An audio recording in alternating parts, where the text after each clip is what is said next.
boycotting them, as all self-respecting people boycotted apartheid South Africa.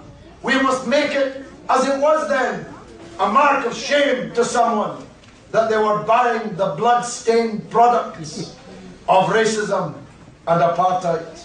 Israel is just as racist. Israel is just as apartheid a state as South Africa ever was, and it must be treated exactly like that. Carmel Agrexco's press release last September, 1 week before the start of Ramadan, announced, "New harvest of Carmel medjool dates is already in Europe." It boasted that they had managed an early crop in order to be ready to meet the demand for dates from Europe's Muslim population in Ramadan. One Muslim group found that last Ramadan, 6 out of 8 Muslim grocery shops in Manchester were selling Israeli dates. Growing dates is one of the major agricultural activities carried out by nearly half of the illegal Israeli settlements located in the Jordan Rift Valley. It's their most profitable crop, contributing significantly to their economic viability. Picking off the dates is hard work, and Palestinian labourers are used for this. An Israeli newspaper, Haaretz, did an exposé on how the Palestinian workers are exploited. During the pruning season, the workers are dropped off on the palm trees by a hoisting crane at 5 o'clock in the morning, left perched on palms that soar to a height of 10 or even 12 meters, the height of a 3 or 4-story building, left there for up to 8 hours without a break and with no means to come down until the crane returns at the end of the day. The workers cling to the tree with one arm and work with the other to meet their quota. If they complain or fall behind their quota, they will lose their jobs and their families will starve. One Palestinian worker, when asked, "What do you think about up there on the tree?" he replied, "As soon as I climb up on the tree, the only thing I think about is how to get down from it. I don't think about anything other than how not to fall out of the tree and how to manage to complete the quota. I know that at any moment I can fall and die, or fall and become a cripple, break an arm or a leg. So we work with one hand and hold the tree with the other. It's terribly hard. Your body cramps up. The people are nervous, afraid. The whole time you're crouching on your feet. I'm most afraid when there's a strong wind. The tree shakes and you're scared to death of falling."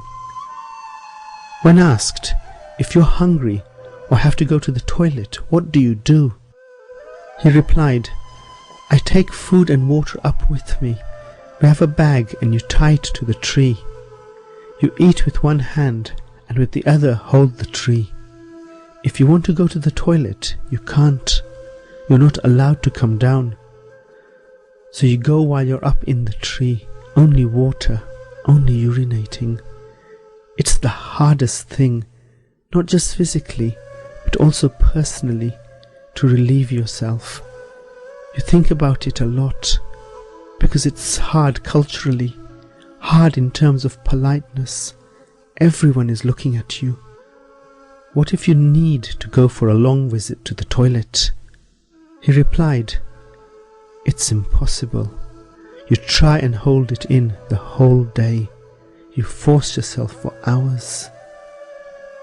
But the Israelis prefer using children in the date industry, as the kids are quick and light, can climb trees faster, work for less, and it's easier to cheat and humiliate them.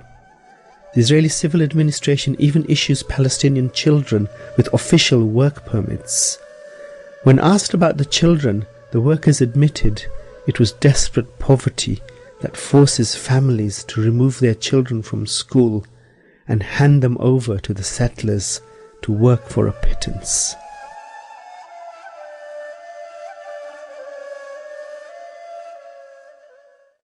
Most of the Israeli date crop, up to 80%, is exported, mainly to Europe, where it has around 10% market share. In 2005, dates were Israel's leading fruit export. These facts make Israeli dates a good target for boycotting. If you oppose the illegal Israeli settlements, target their dates. Boycotting Israeli dates can really make a difference. The two main Israeli companies involved are Agrexco and Hadiklam. Agrexco, as previously mentioned, handles 60 to 70% of all goods produced in the illegal settlements. Its dates have brand names Carmel, Jordan Plains, and Jordan Valley.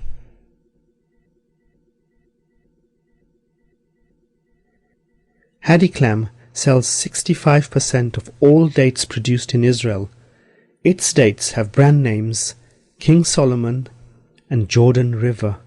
They also supply Israeli dates to supermarkets and retail chains who market them under their own brand names.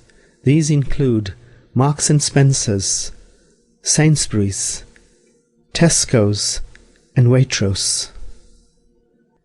We have a campaign page on our website about boycotting Israeli dates, www.inminds.co.uk. It includes sample letters for you to send to your local grocery shop, as well as sample letters for the supermarkets that are stocking Israeli dates, and printable leaflets which includes a concise background and reasons for boycotting Israeli dates, and identifies which date brands are of Israeli origin. This video is also available on our website. Let's take a step today to eradicating Israeli dates from our community.